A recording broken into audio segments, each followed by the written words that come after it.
11th, 1918. The guns went silent and the bloodshed had ceased. World War I was officially over, and Armistice Day had become a day of both celebration and grief. 20 years later, it became a national holiday.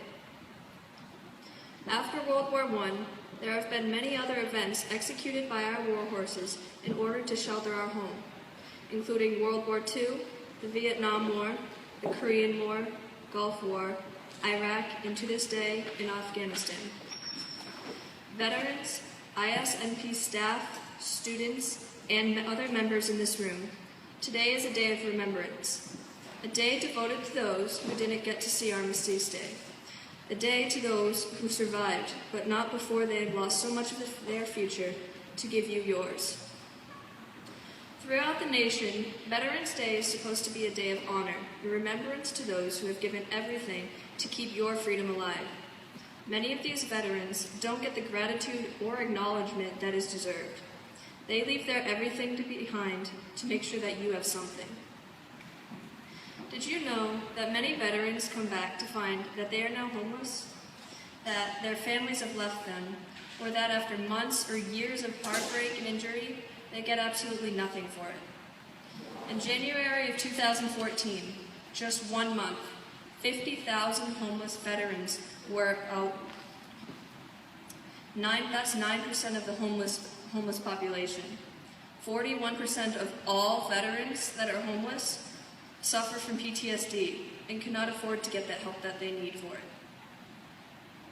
Picture Fenway Park, the Boston Red Sox baseball stadium, at maximum capacity. Multiply that by 7. Now, that is the number of surviving Vietnam veterans that have PTSD. Almost 264,000 veterans from just one war. Today, there are close to 3 million American veterans in the wars of Iraq and Afghanistan. 540,000 of them are afflicted with PTSD.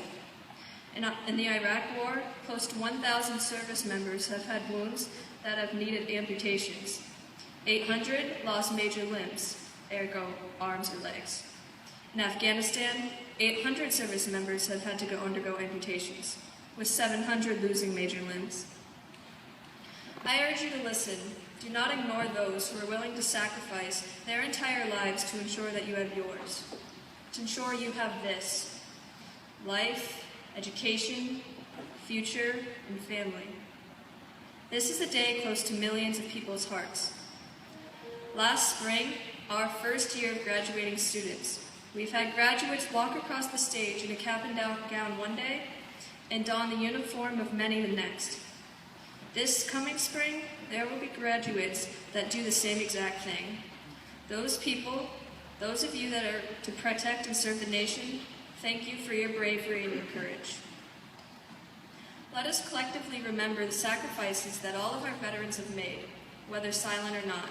And next time you see a brave man or woman donning a uniform, be sure to thank them. Remember, Michael de Montaigne once said, "Valor is stability, not of the arms and legs, but of courage in the soul."